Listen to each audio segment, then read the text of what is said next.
I never thought the day would come when my own parents would sit me down, look me straight in the eyes and say, "You're fired." Not because I was lazy, not because I messed up, not because I stole, lied, or did anything wrong. No, I was fired from my family's business, the company I had dedicated nearly a decade of my life to, simply because we need to cut costs, and you're the most replaceable. Imagine hearing that from the very people who raised you, from the mother who told you to always stick with family, from the father who drilled into your head that loyalty was everything. The worst part? They didn't fire my brother. My brother, who shows up late, half drunk, spends hours on business lunches that are just excuses to hang out with his buddies, and leaves his paperwork unfinished on my desk to clean up. He got to stay. I didn't. When I asked why him and not me, my dad didn't even hesitate. Because he can't survive without us. You'll figure something out. That sentence has been living rent-free in my head for months. At first, I thought maybe they were right. Maybe I was too independent, too ambitious, too willing to walk away.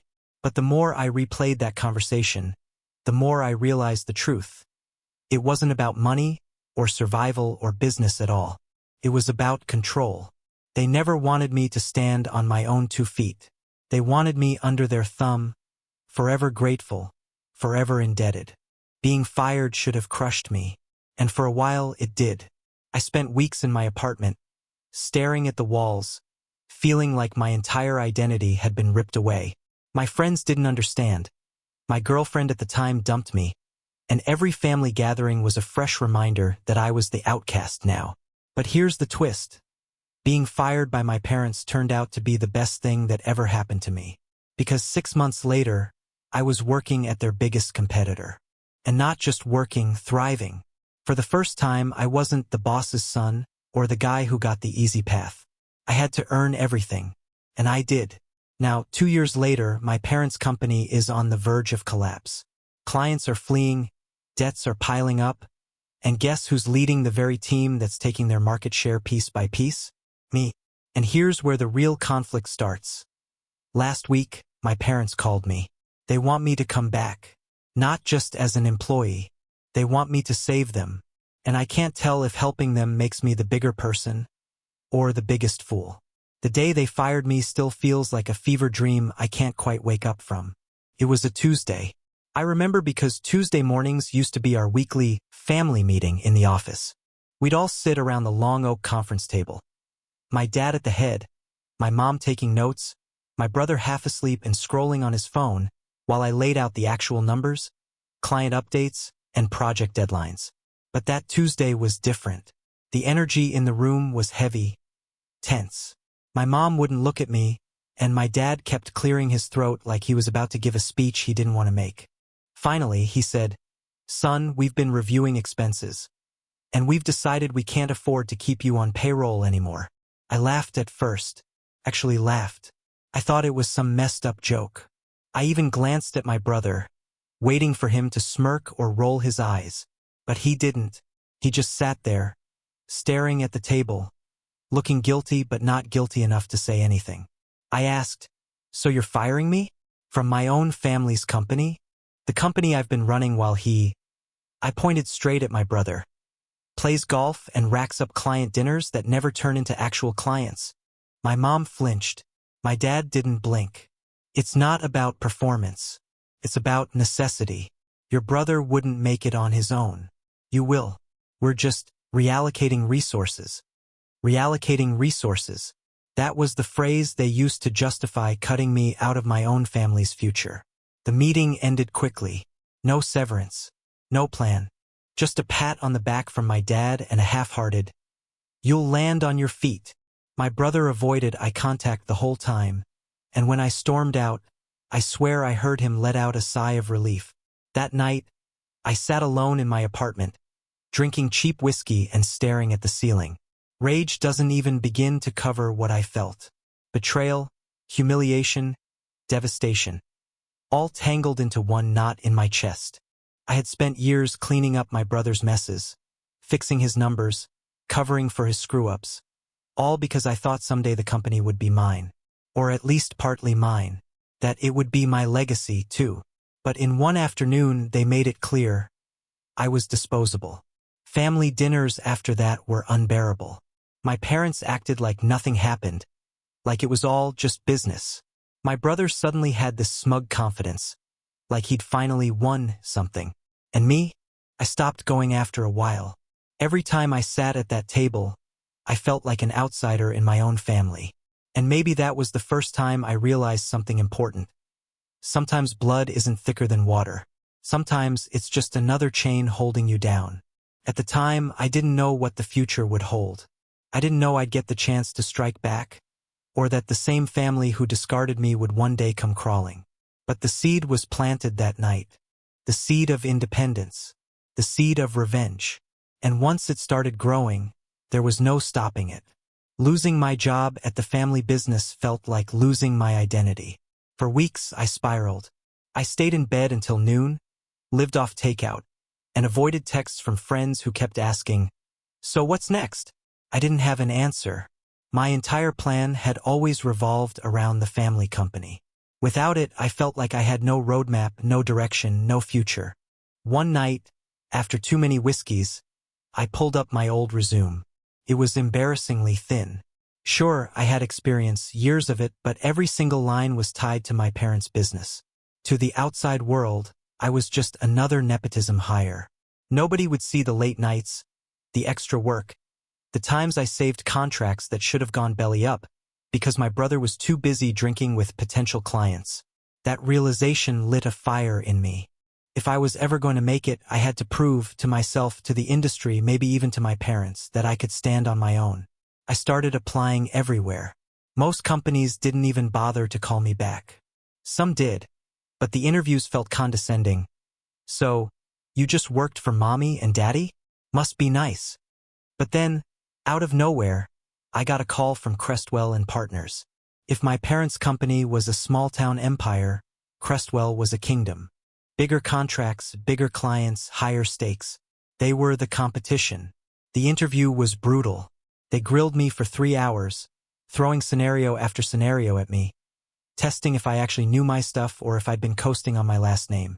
By the end, I was drenched in sweat, convinced I'd bombed it. A week later, I got the offer. Walking into Crestwell on my first day was surreal. Nobody cared who my dad was. Nobody gave me special treatment. Nobody expected me to clean up after some entitled relative. For the first time in my life, my work spoke for itself. And it turned out, my work was damn good. I landed my first major client within 3 months. A client my parents' company had been chasing unsuccessfully for years. It wasn't just a win for me, it was a message. People started to notice. My boss noticed. Hell, even the industry noticed. Suddenly, I wasn't the boss's kid. I was just me. But here's where it gets interesting. When word got around that I was working at Crestwell, my brother called me. He sounded nervous, like he'd been rehearsing what to say. "Hey, maybe don't tell anyone too much about our stuff, okay? We're still family, right?" I laughed in his face. "Funny. You weren't too worried about family when you let mom and dad kick me out." That was the last time we spoke for over a year. During that year, Crestwell grew stronger. And my parents' company, they started slipping. Slowly at first, a client here, a bad quarter there. But cracks were forming. Cracks I recognized because I used to be the one patching them up. And I'll be honest, watching from the outside, I didn't feel guilty. I felt powerful. For the first time, I had leverage. And deep down, I knew this was only the beginning. When I joined Crestwell, my parents barely acknowledged it. My dad brushed it off with a gruff, "Competition's good for business." My mom pretended I was just finding myself.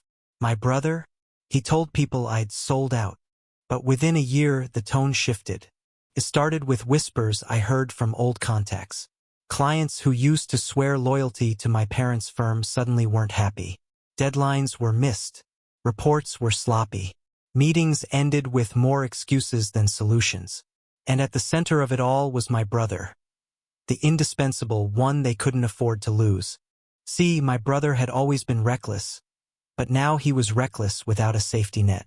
I wasn't there to fix his numbers, chase down his contracts, or smooth things over when he mouthed off to clients. Without me cleaning up, his cracks weren't hidden anymore. They were front and center. One client in particular, a big one, had been my baby back when I worked for the family. I knew their quirks, their expectations, even the way their CFO liked his emails formatted. My brother didn't care about any of that. He showed up late to meetings, got their budget wrong twice, and then blamed the client for being too picky. That client left, and they came straight to Crestwell. Straight to me. I'll never forget the look on their face during our first meeting after the switch. They leaned back, smiled, and said, "So, we finally get to work with the one who was actually keeping the lights on over there." It was both flattering and heartbreaking. For years, I'd been invisible in my parents' eyes. Now, outsiders were telling me what I always knew. I was the one holding it all together. As months went by, more clients followed. Slowly, my parents' company started bleeding. Nothing catastrophic yet, but the kind of steady decline that keeps you up at night staring at spreadsheets, wondering where it all went wrong. I didn't gloat publicly, but privately, I won't lie, felt good. Every new client I signed at Crestwell felt like justice. Every late-night call I didn't have to answer for my brother's screw-ups felt like freedom. Then came the first desperate phone call.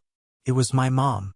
She tried to sound casual, asking how I was doing, whether I was eating well, if I was too busy at the new job. But then she slipped in the real reason. "Do you think maybe you could help out with a proposal? Just one? For old time's sake." I told her no, flat out. For old time's sake, she and Dad had chosen my brother over me. For old time's sake, they called me disposable. The silence on the other end was heavy. She didn't argue. She just sighed and said, "I hope you don't hate us for what we did." I didn't answer. But here's the thing. I didn't hate them. Not yet. At that stage, I felt vindicated. Like maybe now they were finally realizing the weight of their choice. Maybe now they understood that the replaceable son wasn't so replaceable after all.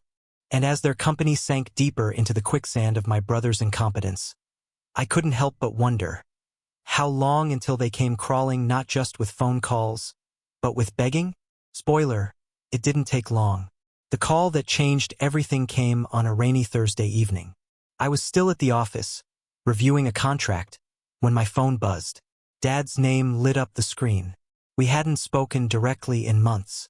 For a moment, I considered ignoring it. But curiosity won. I picked up. His voice was calm, too calm, like he'd practiced it. "Son, how's work? You keeping busy over there?" I almost laughed. Over there.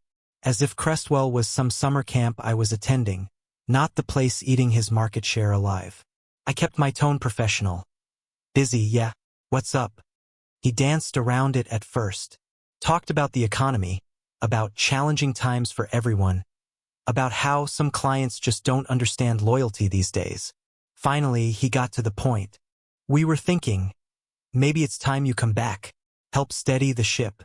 Family comes first, after all." I had to grip the edge of my desk to stop myself from snapping. Family comes first?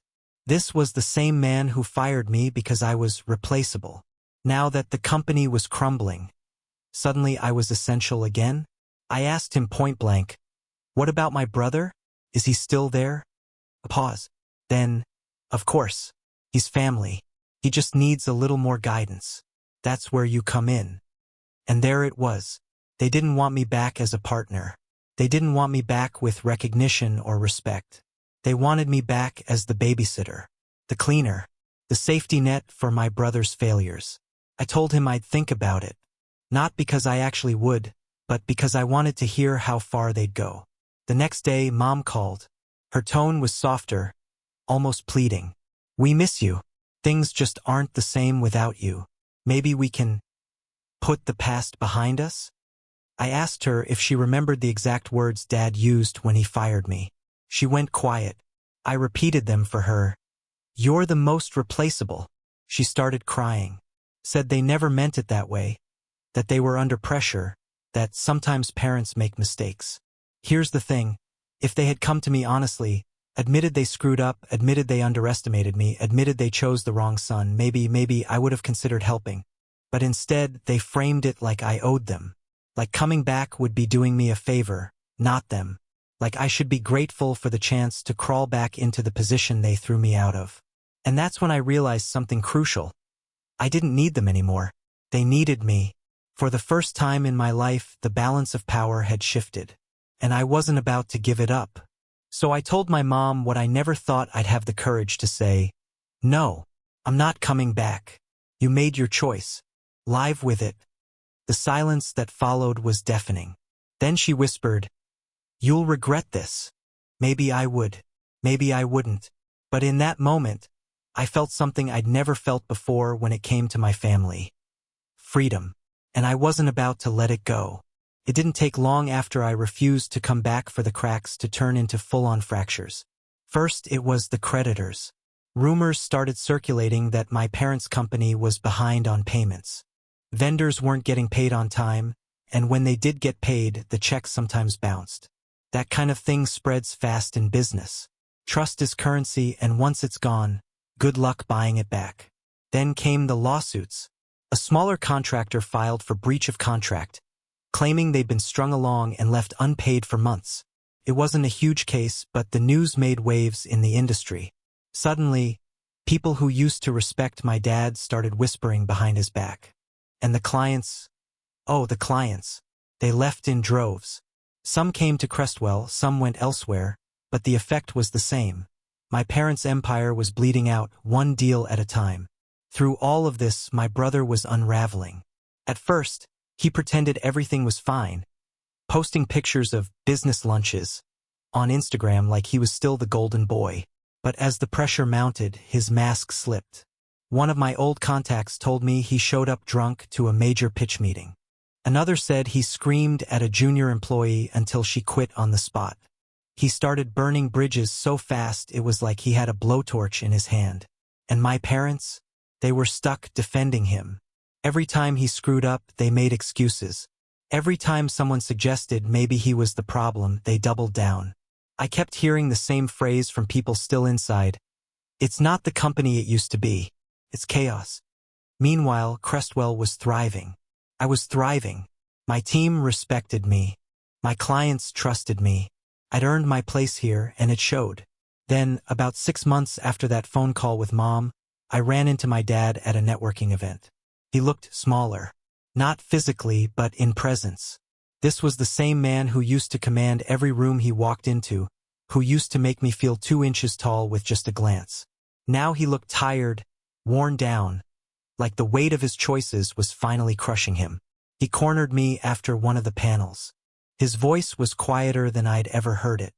"Son, we're in trouble." I didn't say anything, just waited. "Your brother, he's struggling. We all are. Maybe we were too hard on you. Maybe we made the wrong call. But it's not too late. You could still come back. Help us fix this." For a split second, I felt that old tug in my chest. The part of me that still wanted my dad's approval, still wanted to be recognized. But then I remembered those words. "You're the most replaceable." I told him, "I have my own company now." His face fell. He nodded slowly, like he finally understood what he had lost. Walking away from him that night, I realized something. This wasn't just about revenge anymore. It was about survival. My family's company was on its last legs, and the only person who could save it was the same son they'd thrown away. And I wasn't sure I wanted to. The next time my parents reached out, it wasn't a phone call. It was a formal email. I almost didn't open it, but curiosity got the better of me. The subject line read, "Proposal for Partnership." Inside was a carefully worded letter, clearly written by a lawyer, not them, offering me a 25% ownership stake in the company if I returned. They painted it as an opportunity to rebuild as a family. But I could read between the lines. This wasn't about family. This was desperation. A week earlier, Crestwell's board had informed us that my parents' company was officially on the list of potential acquisitions. Their debts were too high, their assets too strained, and soon their creditors would force a sale. It was only a matter of time. I sat there staring at the email, thinking about how different things could have been. 2 years ago, if they had offered me even 10%, I would have taken it in a heartbeat. I would have killed myself working late nights to prove I deserved it. I would have fought tooth and nail to save the business, our business. But now I wasn't some desperate kid waiting for scraps of recognition. I was a rising star at the competitor positioned to devour them whole. I didn't respond. 2 days later, my brother showed up at my apartment. I hadn't seen him in person since the day I was fired. He looked rough, dark circles under his eyes, a nervous twitch in his jaw, the smell of stale alcohol clinging to his clothes. He tried to act tough at first. "You think you're better than us now? Sitting over there with Crestwell watching us sink?" I didn't say anything, just let him get it out. Finally, his bravado cracked. His voice shook when he said, "Please, man, I can't do this without you. Mom and Dad are falling apart. The company's, it's dying. If you don't come back, we lose everything." That should have been satisfying to hear. The golden boy, the untouchable heir, begging me for help. But instead, it just made me angry. Where was this humility when they all sat across from me and told me I was disposable? Where was this desperation when they cut me out without a second thought? I told him the truth. "It's already too late." His face went pale. He knew exactly what I meant. The sale, the buyout, the end of everything he thought was guaranteed. He cursed me out on his way out the door. Said I was a traitor. Said I'd ruined him. But the thing he didn't understand was this. I hadn't ruined him. He'd done that all by himself. All I'd done was stop saving him. And now, with Crestwell circling like a shark in the water, the question wasn't whether my parents' company would collapse. It was whether I'd be the one holding the knife when it finally did. The first meeting with my parents at the Crestwell boardroom felt surreal. They walked in with that familiar air of authority, or at least they tried. My dad's suit was immaculate, my mom's posture perfect, my brother trailing nervously behind. But the second they saw me seated at the head of the table, with the board's senior partners around me, that illusion shattered. I smiled politely. "Welcome," I said. Simple, calm, almost clinical. The room was silent for a beat. Then my dad cleared his throat. "We're here to discuss the terms of a possible acquisition. We want to understand your position." I nodded. "Of course. Let's start with the numbers." As the discussion unfolded, I realized how powerless they were. Every argument they tried to make about legacy, reputation, or client loyalty fell flat. The numbers didn't lie. Crestwell was stronger, more organized, more capable. And I had been the architect of this strength. My brother tried to interject, stammering over spreadsheets he didn't understand. My parents glared at him, their old confidence slipping with every misstep he made. I watched, detached, as the people who once controlled me now had nothing but anxiety in their eyes. At one point, my mom leaned forward, her voice trembling slightly. "Please think about the family, about the employees, about the legacy." I kept my expression neutral. "I am thinking about all of that, which is why Crestwell's acquisition is the only viable solution. If not, the company risks bankruptcy." My father's face paled. For the first time in years, he wasn't the man who called the shots. He was a client, pleading for survival, seated across from the very son he once discarded. It was a strange feeling, seeing the people who taught me loyalty, leadership, and business ethics now forced to confront their own failures, and realizing that I had become everything they once underestimated. By the end of the meeting, the terms were clear. Crestwell would acquire the company. My parents would retain minor advisory roles. My brother, well, he had no leverage left at all. Walking out of that room, I felt a mix of satisfaction and emptiness.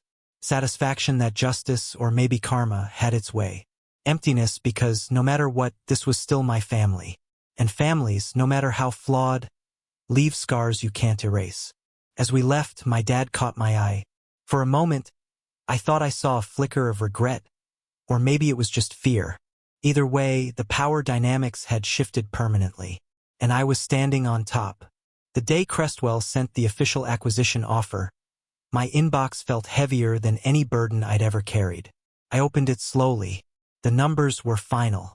Every asset, every client, every piece of property, all mapped, all accounted for, all legally binding. And in the center of it was one fact that made my chest tighten. I held the final approval. I stared at the screen for what felt like hours. If I accepted, the company my parents had built, the empire that had defined my childhood, would officially pass into Crestwell's hands. They'd retain nothing. My brother would be left scrambling for a job. Their employees would be shuffled or let go, and the legacy they clung to would vanish in a few swift signatures.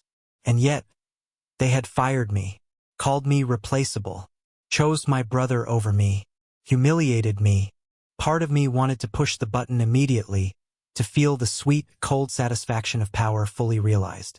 But another part, the part that remembered Sunday dinners, childhood arguments, and the faint but persistent memory of love, hesitated. I thought of my mother, the way she had cried over the phone, trying to appeal to a part of me that no longer existed. I thought of my father, who had raised me to value loyalty, only to discard me like I was trash. I thought of my brother, the boy who had relied on me for years, now completely lost without a net. I couldn't deny the satisfaction I felt at seeing them vulnerable, powerless. But satisfaction isn't the same as peace. And I realized that the moment I signed, I'd cross a line, one I might never come back from. I leaned back in my chair, phone in hand, staring at the Sign Now button. Then I drafted a message. I didn't send it yet. It was blunt, precise, and cold. The offer is valid. Final decision rests with me. Understand this. The choice you made to discard me is why you are here now. This is not mercy. This is business. I paused. My thumb hovered over the send button. And in that moment, I realized the truth. I had the power. Not just over the company, but over the family that once controlled me. The moral question loomed large. Use it or hold back. Because in that room, at that exact second, it wasn't just a business deal. It was judgment, revenge, and reckoning all wrapped into one. And whichever way I chose, someone would end up hurt. I stared at the Sign Now button for what felt like eternity.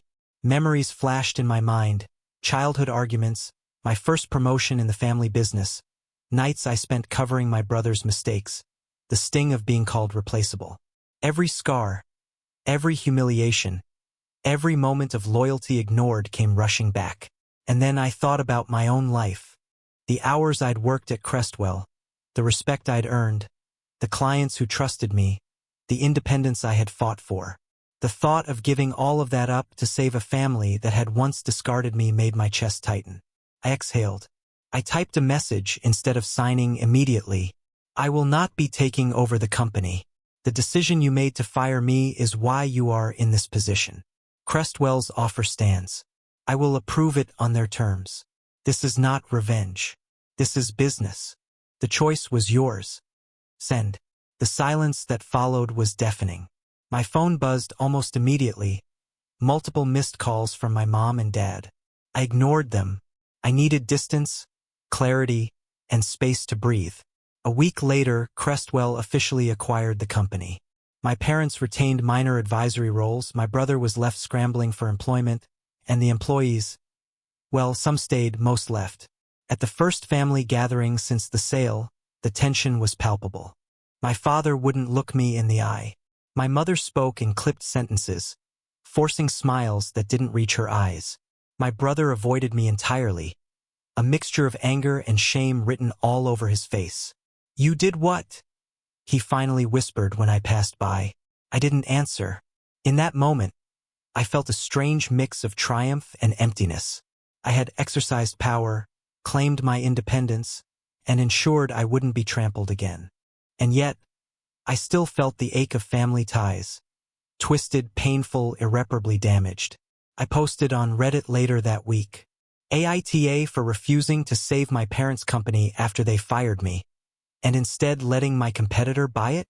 Because that's what it boiled down to. Morally, could I have done it differently? Could I have saved them without sacrificing myself? Or was it right to prioritize my own life, my own dignity, my own future over a family that once discarded me? The upvotes and comments poured in. Some called me cold and heartless. Others said I had every right. Some offered nuanced perspectives I hadn't considered, forcing me to confront feelings I'd buried deep inside. And even now, months later, I'm not sure I know the answer. But one thing I do know, I am finally free. And for me, that's worth everything.